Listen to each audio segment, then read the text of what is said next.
A huge thanks and shout out to the fine folks at Community Ford Lincoln of Bloomington, Indiana, a certified Lincoln Black Label dealership, for allowing me to use their Ford Mustang Mach-E for a couple of days to review and test drive. All of their information is included in the description box below. Taking inspiration from the original Mach 1 name but with an electric twist, the Mach-E is quite possibly the single most controversial Ford offering since its introduction. Purists hate that this vehicle is called the Mustang, as it's both electric and a four-door crossover. That said, Ford seems to be making the Mustang more of a brand than a badge, and this may be the first iteration of that brand range. The Mach-E is an all-electric crossover sitting on the GE1 platform, with ours being the dual-motor all-wheel drive variant.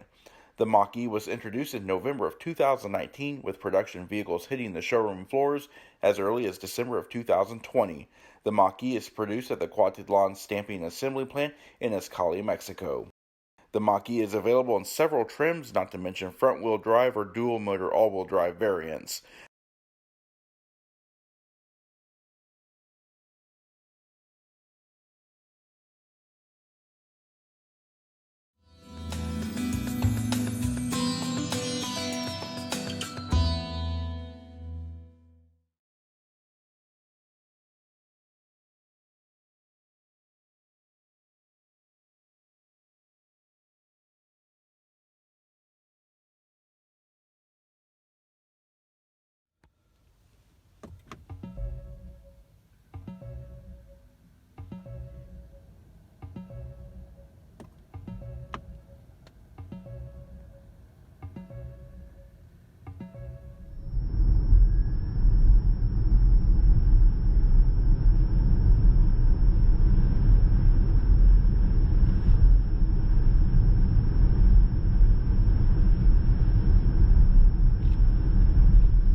Our Mach-E review subject is a premium all-wheel drive and is painted in shadow black and features the black perforated ActiveX leatherette interior.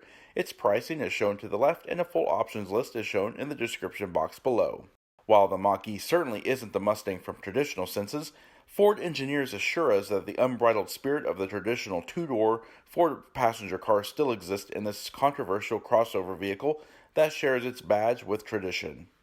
The Mach-E utilizes smart key access in addition to phone as key technology, and also benefits from AC charging and DC fast charge 150 kilowatt capabilities.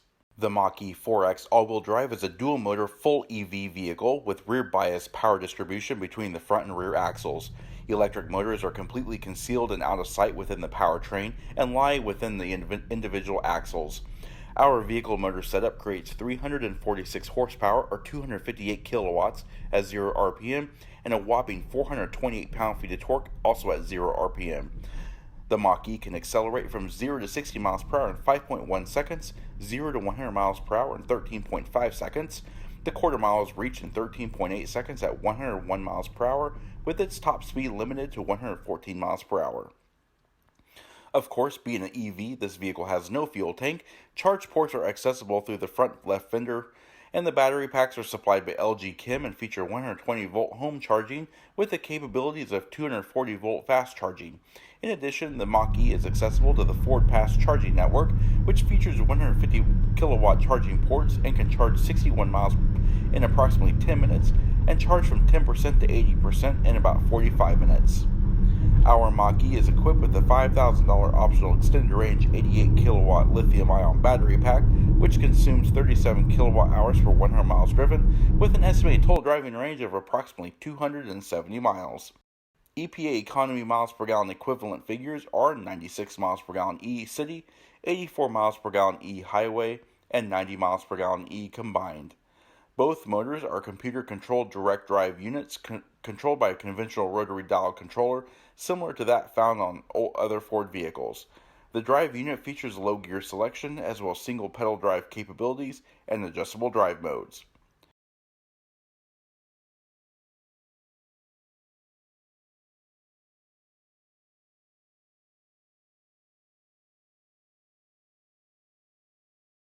Around the rear of the Mach-E, while the vehicle looks like an Edge or an Escape, there are some cues to the Mustang lineage, mainly that of the sequential tri-bar turn indicators.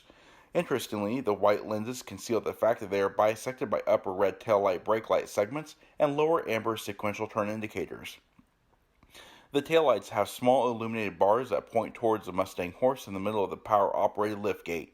The bumpers house integrated parking sensors that aid in reverse parking, cross-path detection alert, and the Co-Pilot 360 parking space identifiers. Along the profile, the Mach-E sits on a 117.5-inch wheelbase with an overall length of 185.6 inches. This shows some similarities to the Mustang, especially the front and aggressive front lines that curve upwards toward the windshield. Not so much the rear hatch, as it looks like a crossover. Steering is electrically assisted vehicle speed-sensitive variable rate rack and pinion with 3.05 turns lock-to-lock and a 38.1-foot turning radius. Wheels are the 19-inch polished aluminum with black painted pockets. With tires are Michelin Primacy Total Performance all-season tires that measure 225/55 R19. Brakes are four-wheel disc brakes with 18-inch vented rotors up front and 4-piston calipers with 17-inch solid rotors in the rear with single-piston sliding calipers. Brakes are assisted by a myriad of technologies including pedestrian detection, auto stop, Co-Pilot 360 systems, ABS, and traction control, just to name a few. These brakes can halt the Mach-E from 70 miles per hour to 0 in 165 feet.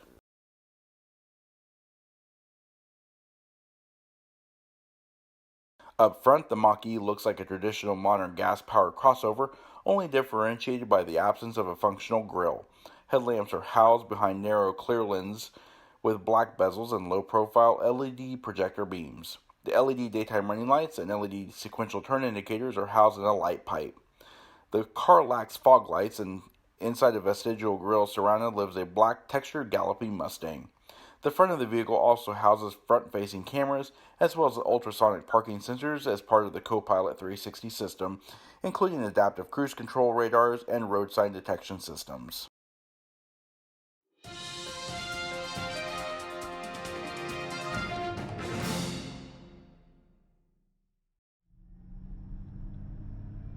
Alright, driving the Mach-E for the first time. We're now accelerating on an entrance ramp to the interstate, and as you can see, the acceleration is linear, it's very smooth, and it's very, very fast. On the open road, the car is actually very, very quiet. There's a little bit of hum from the electric motors, but it's pretty well insulated from tire noise and other such road traffic noise. Inside, the car is very controlled, the steering is very sure. And with the lane keep assist, it just likes to stay in its lane anyway. Here we are, kind of more in town, slower speed driving, a little bit more bumpy roads. The car does feel very, very connected to the road. You can also feel the bumps, as it does have more of a sport tuned suspension with that Mustang characteristic. But overall, the driving capabilities are nothing like what you would see at an EV. It feels much like a gasoline powered vehicle, but very smooth torque bands. Just driving through. Again, very quiet, very refined interior. There were no bumps or rattles or anything like that. I was actually very impressed by the driving characteristics of this vehicle. I'm not really sure what I was actually expecting, but I came back very, very pleased after my around 20-mile in-driving mixed test drive loop. I was on the interstate and in town driving stop-and-go traffic, and the vehicle seemed to perform flawlessly. Alright, and this vehicle is equipped with Smart Key Access System. Before demonstrating that, we're going to take a look at the key fob. Looks like a standard Mustang key fob, actually. You have your unlock, lock, hatch release, which is unusual on a Mustang, of course. And of course, you have your panic button. Now, this vehicle also has adaptive advanced keyless remote access, so as you approach the vehicle, it kind of recognizes the keys in your pocket. But locking and unlocking is actually very easy. To lock, you can just simply locate that lock button on the trim panel and it will lock. To unlock, simply press this button on the door, right next to the door handle. As you can see, the door pops open. And here we are inside. Absolutely amazing interior, as you can see even from the animation of the graphics on the display screens. Everything is so well done in here. Taking a quick look at the door panels here. Very nice attention to detail, nice craftsmanship and quality. Got this really nice leather-like vinyl trim. It's all in the same black color, and is bisected by this satin silver trim applique here. Looks really, really good. And then over here we have, of course, our lock switches, 3-driver memory. Moving down this center area, we have our mirror folder switch, child lockouts for the windows, power mirror adjustments, power window adjustments, and this little door latch handle here, really nicely integrated into the door pull. And we've also got more of the black vinyl trim that's like leather, and we have this satin silver accent stitching running across. And then we have this really nice cloth insert on the B&O sound system speaker grills. Down below, got some hard plastics, but that's okay, it's down below. It's not in a high touch area. And we do have this really nice molded map pocket here with the molded bottle holder. Alright, and looking at the dashboard, more of that nice cloth material continues here. Got some faux carbon fiber, more of that really nice vinyl trim with the accent stitching.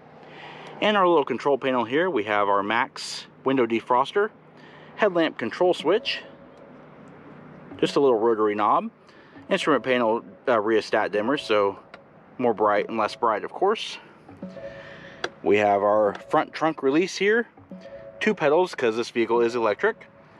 We've also got a leather wrap tilt and telescoping steering wheel. Moving down, we have Mustang tread plates, 8-way power driver's seat with adjustable lumbar support. Taking a look at the seats here, very nice, very comfortable, very supportive. Of course, they are wrapped in leather. They have perforated leather inserts, accent stitching.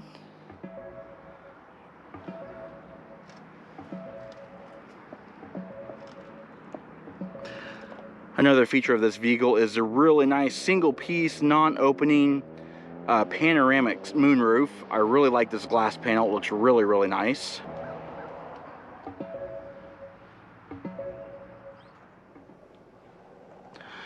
Alright, let's pan through the interior and show more details of the new Mach-E. As you can see here, nice, fluid, easy to use electrically assisted power steering on this really nice thick leather wrap steering wheel. It is a 3-spoke design similar to that of the Mustang. You do have this gloss piano black trim on the lower spoke, and on these 2 side spokes you have this more of a subdued graphite trim. You've got your cruise controls over here as well as your smart cruise control and lane keep assist. You have your adaptive cruise setting here. Over on the right hand side is basically your sync Bluetooth and audio controls, phone controls, volume here, menu buttons here, seek and scan, that kind of thing. Multi-function controls are very similar to Ford's, of course, just your standard indicator switch, high beams, and flash to pass. This center section here is just to monitor your eyes during smart cruise driving. And then over here is basically just your wiper washer controls. And here we do have a really nice high resolution graphics LCD display in a really narrow, almost panorama format. Displays are very simple to read here. You have your range to empty, your battery charge level, compass. This is basically your headlamp monitor here, what lamps are on here. You've also got a large central digital speedometer. And over on the far right is your Prindle display here, basically showing where your gear position is. This will be your speed when you're on the highway, and of course your odometer. Alright, pan over the top of the dash. Some hard plastics up here, but that's no worries because it's an area that's not very well touched. But that cloth continues, and you also have this dual cowl design similar to that of the Mustang. Alright, and taking a look at the screen here, a very large portrait-oriented touchscreen display utilizing Ford's all-new Sync 4A system. Very nice, crisp, clear, almost three-dimensional graphics portrayed on here due to highlights and shadows, as you can see here around this button here, along the border, especially prevalent down here in the climate systems where it actually does look like raised buttons, especially in the temperature displays. And then you got this physical volume control selector knob that's actually bonded to the glass itself. I'm not sure really how they did that, but it's actually physically bonded, and it utilizes like a kind of a touch sensor on the wheel, to actually activate the screen itself to control the volume. And then of course in the middle you do have the power switch. But we're just going to go over this screen in detail in the Mach-E. The first thing is first, as you can see, it is a split screen. And the first part of it is divided into the navigation system, into which you can expand it a little bit more. Basically, it takes away your center portion here, which is basically just a bunch of different sub-menus. So we have a trip meter, we have our audio controls, our onboard owner's manual, Bluetooth, tire pressure and vehicle information, Apple CarPlay and Android Auto capabilities here. And then down lower we have our climate controls. Very easy to use here just by utilizing this slider here. You can go all the way from low, which is just below or right around 60 degrees, to high, which is just above 85. And then we'll just go ahead and that's the same for the driver and passenger. Then we have 3 levels of automatic setting as well. Down here we have heated seat controls, heated steering wheel controls, our fan speed control, our max window defogger, rear window defogger, and our passenger heated seat control. If you want to change the panel distribution, just hit that button here, and that reveals an entire outline view of the interior cabin of a Mach-E. And here you can actually set your panel distribution and all the different zones into which it'll go. We've also got E-heat mode, AC, max AC, and recirculate mode, as well as our power button here. We'll turn the power button off. We don't need it right now. We'll get rid of that. Alright, and so in our navigation, we can do a search here for where to. We can go to Ford dealerships, dynamic parking. You can also do a home quick key, things of that nature. Bunch of different browsing categories, recents, and saved. And we'll close out of that. Alright, and if you hit the Mach-E up here in the upper left-hand corner, we have a bunch of different vehicle controls. So we have drive modes, and right now we are in unbridled. We're also utilizing one-pedal drive, and we're also doing the propulsion sound, just because. And then we have our camera modes here. So we have front and rear-facing cameras, 360-degree top-down view cameras. You can also change different angles as well.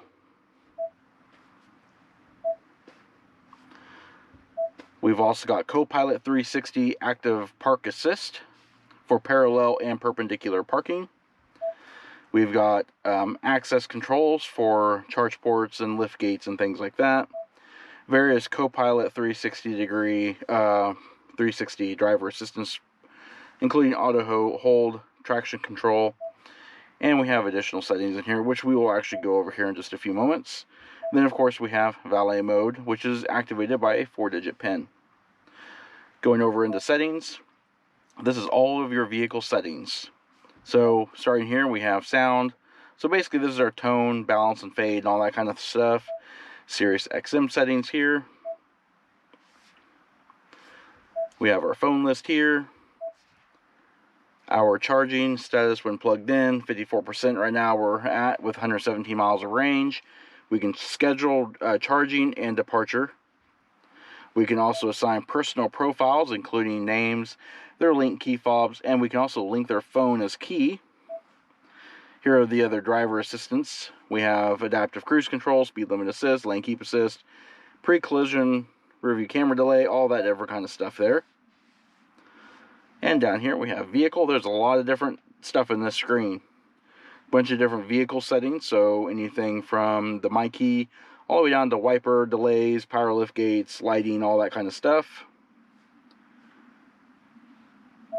General is nothing more than just general information, such as units of measure and things of that nature, software stuff, touchscreen beep. Our display here, we can have a calm screen, which is basically just that.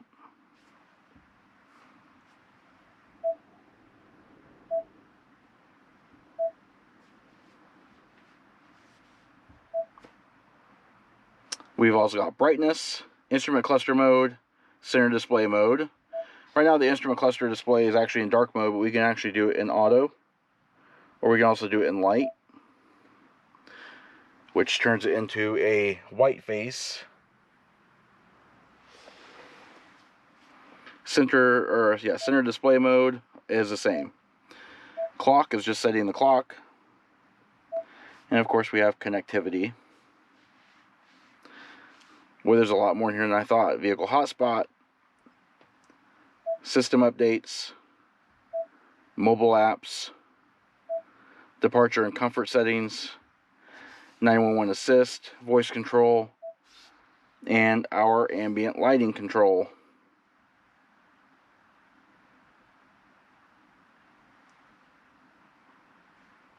Alright, and then go ahead and get out of there. Then we're going to hit this ellipse button up here. This is just all the different menus. So we have profile editing, all that kind of stuff. We have radio mode, phone mode, navigation, tire pressure, trips, all that kind of stuff there. Just grouping all our apps into one little thing here. And that is basically the center screen. Alright, moving down. Down into the center stack area, we have a nice amount of storage here. We've also got USB Type A and Type C charge port controls. 2 cup holders. This is a dual level console, so you have storage down below as well.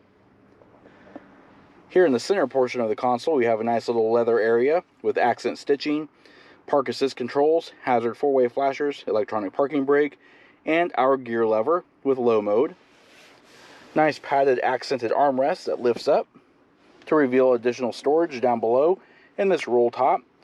It does have a removable liner, and a 12-volt power socket is down here as well.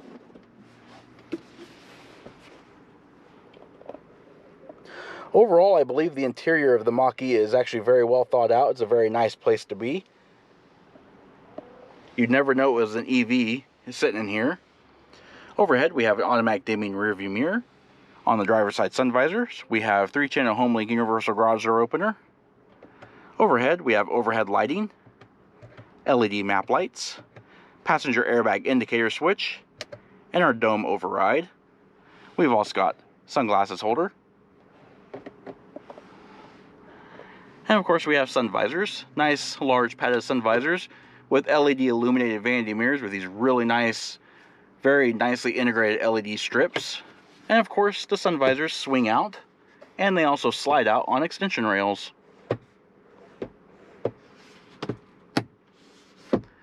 And you have dampened overhead assist handles. Alright, let's take a look at the rear seat now. Just by opening the door is actually easy. Just by pressing this button here, you'll notice that there's no door handle. The door will pop open just a little bit, and as you can see, you can't slam it closed on yourself. And there's actually a membrane pad here where you can just grab it, and that's how you'd open it.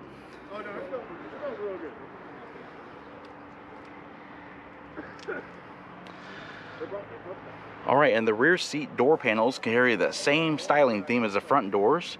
Got that accent strip here in the middle, padded armrest, accent stitching, this really nice little finger actuated door pull. You've also got power window switches, you got your B&O tweeters here, cloth covered B&O's main speakers, and door pockets.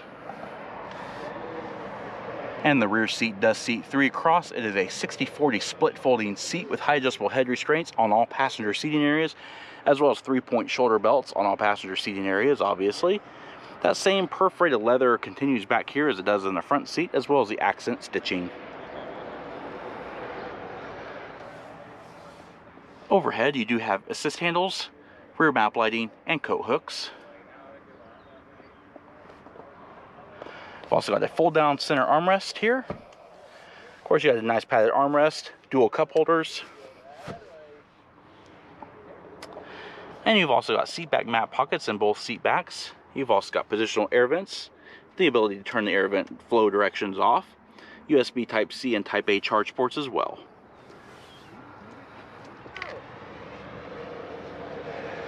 Alright, and if you want to fold the seats, that's very easy. Underneath the seat belts, there's actually a little push button here that unlocks the seat back from the rear area. And as you can see, the seat back folds nicely, and it folds flat and flush with the rear load compartment floor.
Alright, and this vehicle is of course equipped with a front trunk.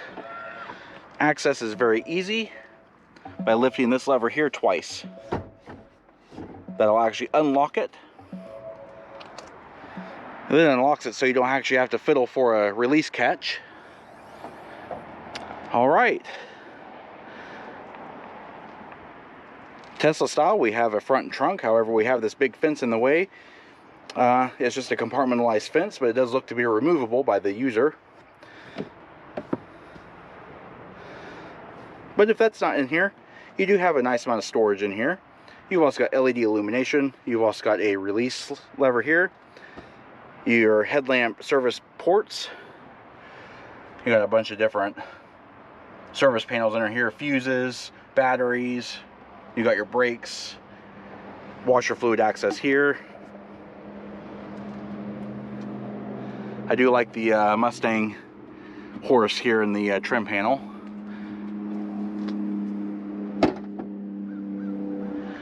Alright, there are a couple ways you can open the lift gate back here.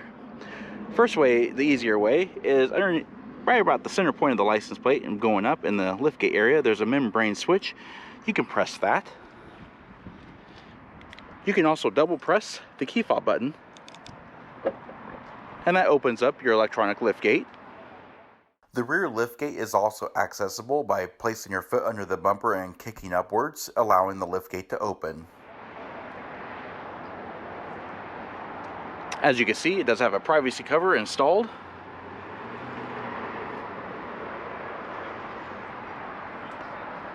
And unlike standard Mustang cars, you have a ton of luggage space back here. Nice load flat floor. You do have some lighting back here. You got a 12-volt power point back here, grocery bag hook, a small little storage area. You've also got your B&O speaker back here as well. You've got some tie-down hooks. Another little cargo area here. Another grocery bag hook. You've also got an overhead lighting panel here on the liftgate panel as well. Alright, underneath the floor mat, you do have, in lieu of a spare tire, you have the tire emergency kit. So you have a pump with filling in it. You've also got just a tool bag here. And you have a nice amount of compartmentalized storage. Alright, as you can see, the luggage area is pretty nice and spacious, but if you want to fold the seats flat, you can do that even from back here. Now, there are no switches back here, obviously, but it's actually not a long reach, so you can actually just access the buttons to release the seat backs from the luggage area and just push that whole seat back forward.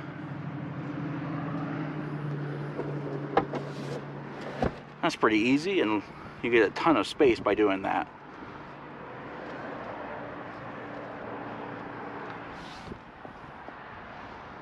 Alright, and to close the liftgate is very easy. You can close it just by pressing this button here in the trim panel.